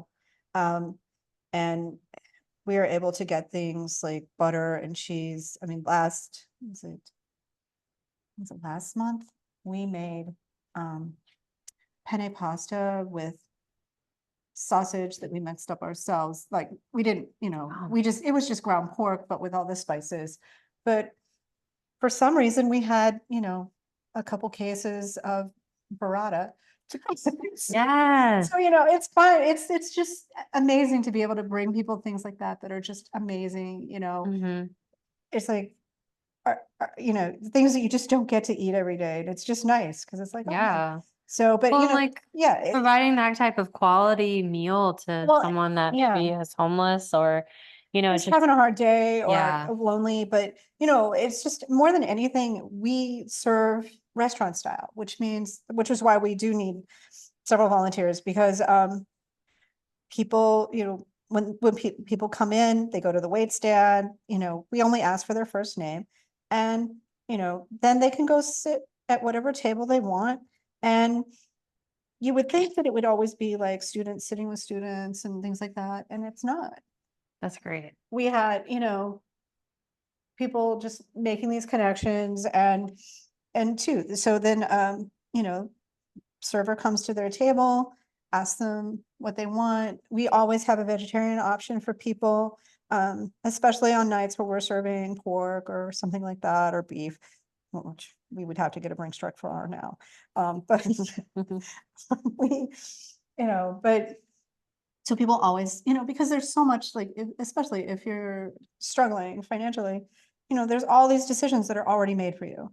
And, it is nice to be able to offer people a choice of what they want to have for dessert or whether they want to eat a vegetarian or not, because Yeah. everything else is already kind of decided and it's Right. sad.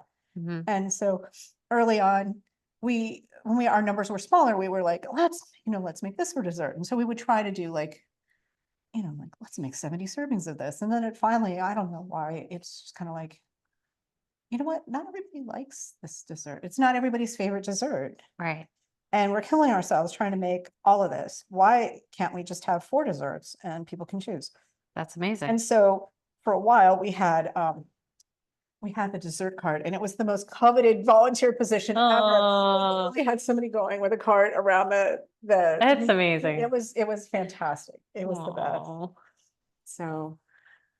Yeah, That's, that was a yeah. coveted volunteer position. Well, just like the kind of quality Yeah. of life And piece. people are being seen, and that's the Uh-huh. most important thing, is that it's not just that people are being fed, because there are a lot of programs that feed people, but people are seen.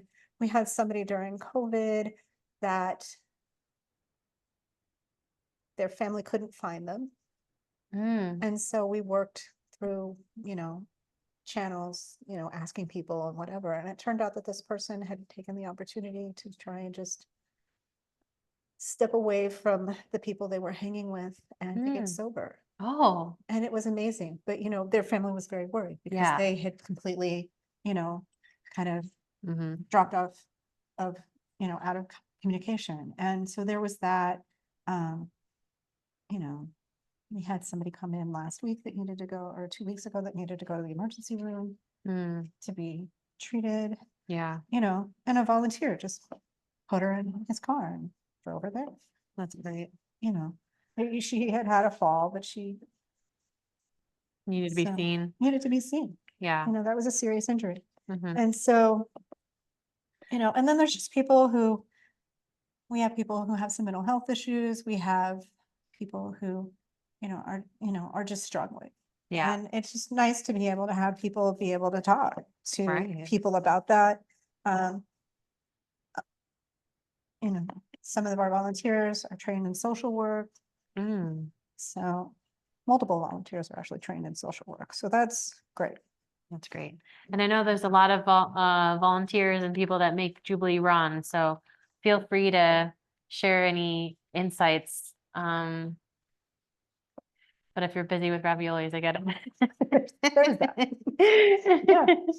No, I mean, and we had some of our student volunteers come in, and we just had them come in for a cooking class on Wednesday.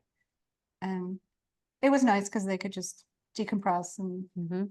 they were like, and every single one of them said, something along the lines of, I came here to volunteer with my service fraternity, or I had come here initially because, I came here for a class, and, we were supposed to do some community activity, but I just keep coming because it makes me feel good to help people. Oh, yeah. And so, we've got really wonderful people volunteering That's too. So that's, What a good group.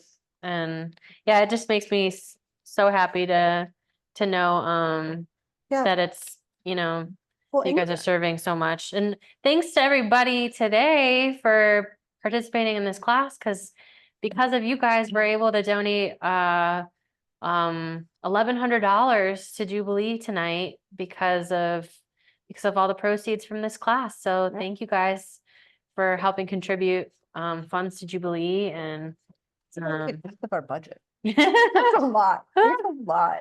We Yeah. end up, we are really super efficient, but I mean, it's a chunk of change. That will Yeah. really help a lot. And 26 families signed up, so all of those proceeds are going. And I do want to make a mention that our water is boiling, and we've got about 20-ish minutes left. We might need to go over a little bit, we have to do the sauce as well. but We're gonna because do we'll other make the sauce, but the sauce will be fairly simple. Oh, the sauce will go together very quickly. Yeah, but how's everybody's oh, good.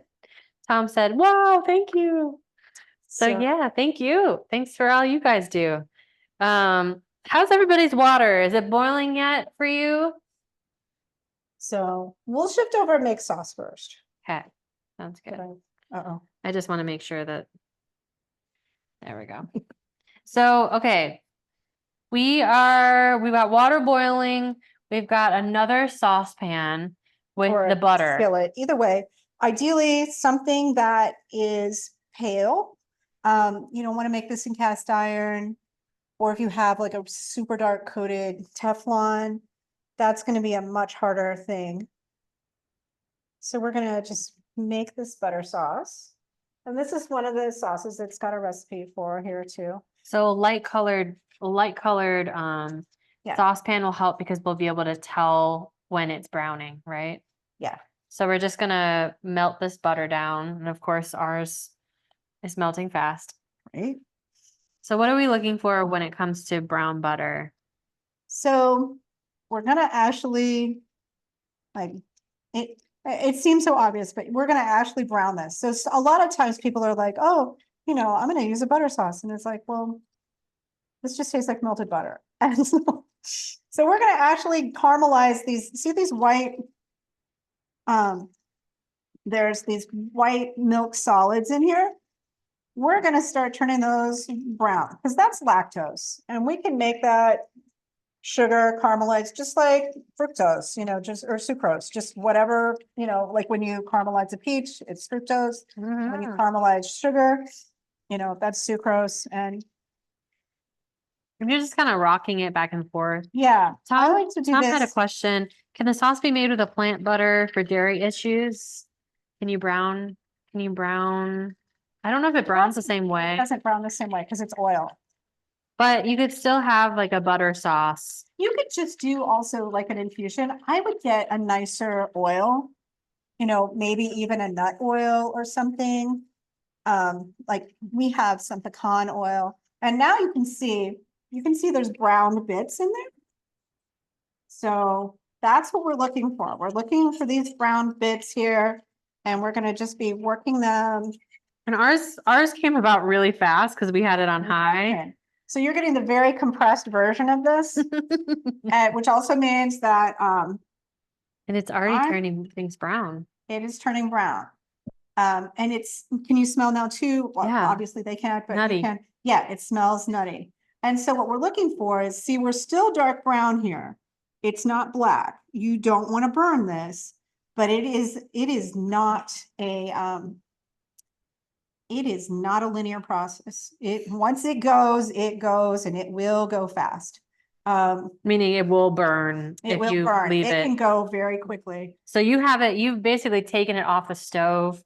I've got it you- lifted up so that because your pan is also going to be retaining heat. Mhm. So that's one of those things where you're going to kind of want to pull it beforehand. Is it done, you think? Or do you think you'll still keep going? There's a way to, we're going to grab a spoon. You can also check, with like a little bit of bread or whatever, but Mhm. so this will be hot fat. Hot. It'll be very hot. So it's like, let's watch her burn her mouth. So for Tom, I would say you could do something similar with the plant-based butter that we did for Yeah, but I would just go ahead and do it with oil with oil. because the plant-based butter, a lot of those have other ingredients in them that I don't know whether they would Uh-huh. burn if you took them into higher heat. Right, good A point. lot of those things are not supposed to get, some things are not supposed to get to super high heats. Was there a comment that and someone wanted to say? Everybody doing all right? So we're just gonna keep babysitting this. We're getting to this very dark brown stage. So now I'm gonna come back. And while it's hot, because I am gonna leave these in. So I am not going to remove the stems. I'm gonna go ahead and throw Oh, so you are all of my sage leaves in. So you are removing the stems, but you're not cutting the leaves, No, right? and then I'm just taking it off the heat. Oh my gosh. So it is kind of like a temper. It is. Great. Oh yeah. Yeah, and we don't want to go any darker than that. So that's, we're almost in that danger range. And the thing is, if you are, you just end it right there. Pour it And- into a cool pan. Because we've already got this beautiful sage smell just wafting through the air. Mm-hmm. So have a straggly Okay. leaf. So again, once your butter is starting to, the solids are starting to get brown, just make sure that you're rotating that pan a lot, to keep it from burning. And then you throw in all the rest of your sage leaves, take the stems off like we did here. And just, it will end up tempering it just like you did before, Yeah. but with butter. And so this We've is got the these brown butter beautiful- sauce. Yeah, beautiful. Do we want savory. needed to put any salt in? I think we did salted butter, so. Yeah. So salt into the Pasta water. pasta water, but do you recommend any salt in the sauce or it has enough salt? It's got enough salt. Okay, I mean, you can always put salt on the finished dish too. Okay. All All right, You could is- put a little pepper in there too. I mean, it just depends on what you want to do. Yeah.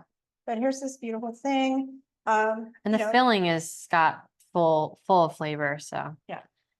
Okay, so how many raviolis do you boil at once?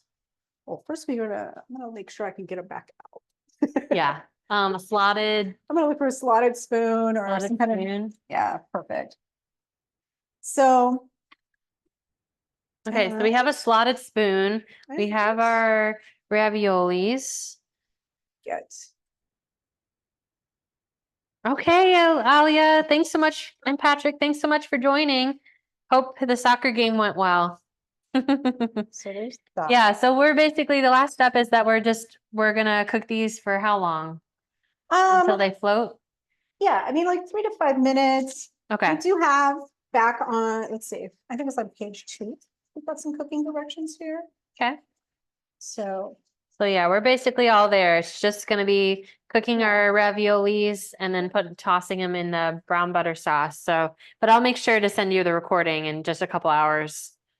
so, yeah, I mean, ideally you'd have 6 quarts of water, a tablespoon of salt. That's like, Italian grandma directions. But it is that's a big pot. And, this is not a huge amount of ravioli. Yeah. So cook them in batches. You don't want them to crowd each other. And, somewhere in that 4 to 6 minutes, you can test them too. I like to just kind of drop them where they're not Already? on top of each other. Yeah. And you can turn it down a little. Okay, so it's not as crazy Yeah. that's- boiling. And that's a good tip for anything that's like dumplings, whatever, because pierogies, and, So a gentle boil. You don't want Yeah. the bubbles to be trying to bust you don't them want, up. you work this hard sealing those things up. You don't want them to go back to being like, deconstructed ravioli. So should they have a plate ready or are they Yes. just gonna put it right into the brown butter? They should have a plate. Okay. Plates, ideally warmed plates. We've worked so hard on it, so. Yeah. Yeah, rinse them in some hot water, get them warm, especially if it's winter. So, Oh my gosh. 2, we can toss them in the sauce. So, yeah, they're just gonna do their thing. Okay, so you said 4 to 6 minutes potentially. And they're gonna float once they're done. Okay. Part of it's this little guy's ahead of the game, maybe a little thinner. We want to make sure that the filling is getting heated up. Yeah. Everything on this has been cooked, and ideally for ravioli, you do want to have cooked fillings. Or if you don't, you definitely want to have like a temperature probe. Mhm, You want any ground meats to get to 165. mhm. You're gonna have eggs in there, so, same thing, 165 if you've got eggs in your fillings. Mhm. So, and for those, I would be working with those with the bowl suspended, or, a bowl set in another bowl of ice, just to keep the cold going until you've got those made. And as soon as you're getting them made, cooking them off pretty Mm. much immediately. So if Or you freezing them were, immediately. if you made raviolis and you froze some, Mhm. and then you were trying to cook them from the freezer, would they cook about the same Just a- time? Just a, Little like a minute longer. longer, Okay, minute or 2 longer at most. cool. They're not gonna be. And then for making other pasta, you're trying to see when it floats. Like if you Yeah, were to cut the And, rest of it up. just like, if you're cooking, dry box pasta or whatever, Mhm, you're right. gonna take a, you know, Test that. you know, you got your sacrificial noodle. There's always a sacrificial ravioli too. That's not, that's a good thing. Mhm. Oh, I'm so, oof, sorry, let me see if I, there we go. So, yeah, We're getting some things floating a bit. yeah. And two, they're cooler and they went into hot water. So it's gonna take, you know, the water is gonna go down in temperature and then it's gonna come back up. Mm-hmm. And then when you take them out, they'll still have a little bit of water. Will you put them, will we like pour some of the butter on them, or do you prefer to like set them in the butter, You toss could- them? Yeah, you could, I would, if I was gonna throw them into the sauce, first I would drain them. Okay. If you're just gonna, if you don't have a colander or whatever, and you just have a slotted spoon, then I would just take and, oh, turn that on accidentally. Then I would, just, yeah, put them back into, yeah, and we can actually just make sure they're dry here, a little colander into the bowl and then dump Mhm. the water from that. Yeah. Sounds great. This looks so good. How's Yeah. everybody's, is everybody's brown butter done? Or are you still working on the sauce? Part of me wants to take a spoon and just try The sauce, you the can, sauce. because it doesn't have any raw ingredients. It's really good. And if you have, that's what, when I was testing this out, we, oh, and the filling. you can actually Yeah, put the it in filling, that's a good idea. You can just taste the filling too. Thank you. That brown butter. Yum. Ooh, Yeah, spices are perfect. so, yeah, Thank and if you, Ben and Molly. I Yeah. said, thank you so much. Such Yeah. fun. Yeah, absolutely. Thanks so much for joining us. I'm so glad to see repeat attendees, and Yeah. I'm so glad. Thank you guys New people. for Yeah. joining us for the first time. So, yeah, and, and I'm not in camp sweet squash, but I know some people are.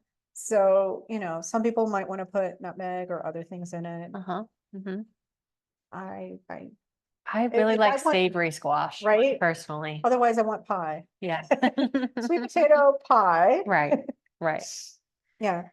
I do roast sweet potatoes and potatoes together, but again, it's with rosemary and salt and Mhm. pepper and garlic. It's Oh, not, yeah. And you could add that into the filling. yeah. Um, There's the fava bean filling, but you could use a lot of different beans. yeah, You let's could look make at that really fava bean quick. filling. That was one of the, I saw that on the list. That looked so good. Fava bean Yeah, that's, filling. that was, another Thomas Keller thing. I want to look them Ooh. up because it's mascarpone. Oh, with breadcrumbs, mascarpone. Yeah, and the fava beans come, in a lot of times during the spring.